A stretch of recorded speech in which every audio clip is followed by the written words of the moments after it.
En Ginebra, las conversaciones para la paz en Siria se han reanudado en un clima tenso.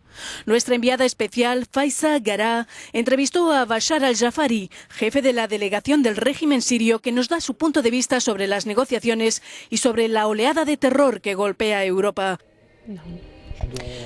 En Siria se han organizado últimamente unas elecciones legislativas que la oposición considera que no son legítimas. Es la oposición la que no es legal. Son ellos quienes consideran que estas elecciones no son legítimas, los que son ilegales. Esa es la opinión de una parte de la oposición y no de la totalidad de la oposición. Usted sabe que cuando tratamos con Arabia Saudí, por ejemplo, ¿qué es lo que buscan? Pues destruir el Estado sirio. No buscan una solución para la crisis siria. Como usted ha podido comprobar, están especulando y hace unos minutos han anunciado que iban a congelar las negociaciones. Son como niños. A esa gente hay que darles caramelos para que se pongan a trabajar y a seguir el proceso político.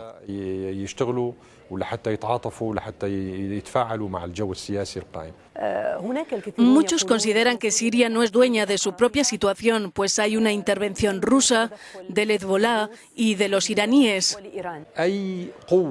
Sea cual sea la fuerza, Estado o autoridad que nos ayude a luchar contra el terrorismo de forma clara y con la coordinación del ejército y del gobierno sirio, son bienvenidos.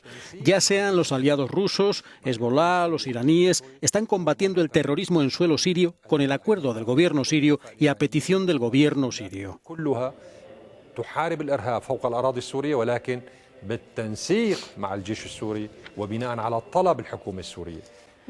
¿Qué papel cree que está desempeñando Europa en la resolución del conflicto sirio?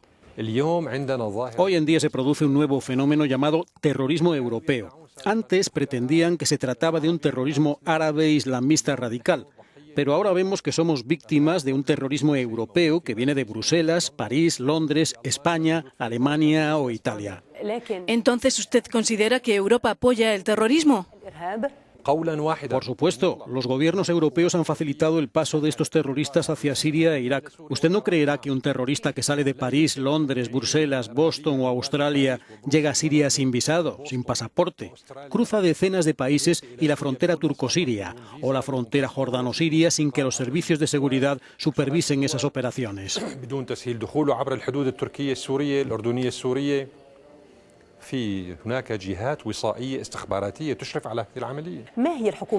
¿Y a qué estados acusa de terrorismo? Cada gobierno es responsable de cada terrorista que proviene de Europa, ya sea francés, británico, belga, español o italiano. Esos gobiernos son responsables de cada terrorista que ha venido a nuestro país. Cuando los primeros ministros británico, francés o australiano dicen y amenazan con que van a retirar la nacionalidad a esos terroristas que regresan a Europa, ¿eso qué quiere decir? Quiere decir que esos gobiernos están alentando a los terroristas a quedarse en Siria y no a regresar a Europa. Si esos estados quisieran realmente acabar con el terrorismo que azota a Siria o a Irak, habrían impedido a esos terroristas que salieran de sus países.